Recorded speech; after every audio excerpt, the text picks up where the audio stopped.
How to do it. Internet marketing. Okay, so now you know why internet marketing is a big deal and how it can help you to make money, find a job, or live your dreams. So now it's time you learn the fundamentals of how to actually get involved. And to that end, the first thing you should probably learn is SEO. Search Engine Optimization. SEO is Search Engine Optimization. This means optimizing a website, an article, or both for the search engines. The fact of the matter is that Google pretty much runs the web. If someone wants to find information, if someone wants entertainment, if someone wants anything on the web, they will probably start by checking Google. Then they do a search for that thing they want. Let's say they want to buy a hat. They'll probably search for buy hats online. If you are at the top of those results, then you'll make lots of sales. If you aren't, then you probably won't. Thus, what Google says goes. Thus, Google is king. And thus, the world needs SEO. This is how you go about building content and designing a page in such a way that it will be guaranteed to show up at the top of a specific search. And this means by identifying the keyword or phrase that you want. This is the phrase that you think people will search when they're looking for content or information like yours. Once you've identified that, you can then begin to use that key phrase in your content. The way Google works is by using programs called bots or spiders. These trawl the web and automatically index pages in a massive database for Google. Then when someone searches for something, Google checks the database and looks for the most relevant content. It used to be that the easiest way to come across as relevant for Google's sake was to simply lace your content with as many repetitions of the key phrase as possible. This way, Google spiders could see that the content you wrote and the thing the person searched were related. And this way, you would show up at the top of the searches. Once upon a time, this was all it took. Once upon a time, this was incredibly easy. And the more times you repeated the phrase, the better your chances of appearing at the top would be.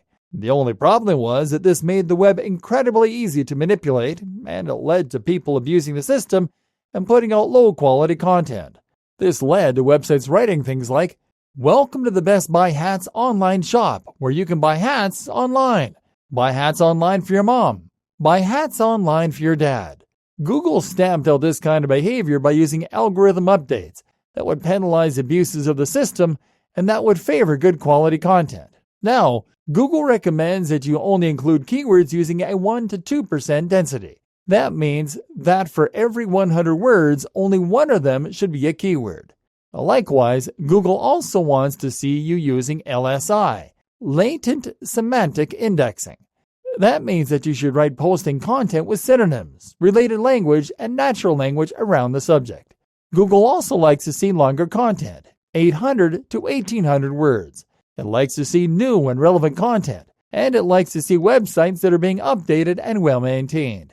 Google also now looks at bounce rates, meaning that it can tell how long someone has been on a web page and if they tend to leave after the first couple of seconds. Then that website isn't going to perform well in searches. Using all these newer methods, Google can now favor content that is genuinely high quality and that answers the user's questions. In Google's case, the customer is the user, and that's who Google wants to please. So while you should write with SEO in mind, you should also make sure that your content is great quality for the user. More on this in a moment. Other things you can do for your SEO including adding keywords in key places, such as the opening paragraph and the title, such as the file names, the names of your images, for example, and the meta descriptions and other tags. The other big cornerstone of good SEO is getting links on other websites. Google views links on other sites as being referrals. And so if you can get a link from a top website, that will do an awful lot to build trust and authority in Google's eyes. Got a link from the BBC? Then anything you post subsequently will much more easily get to the top of Google. That said, smaller links elsewhere are also useful. And note that links are how the spiders find your content in the first place. Google again doesn't want you to manipulate the search engines or to try and trick them, and so it wants to see a link's profile that's natural and organic, as though everyone at once just decided to share your content because it was so brilliant and you had nothing to do with it. This means you should have a varied range of links in terms of the quality and even the wording. Using links that are on relevant sites is a good idea for reaching the right SERPs, industry lingo for search engine result pages, and for reaching the right audience, however.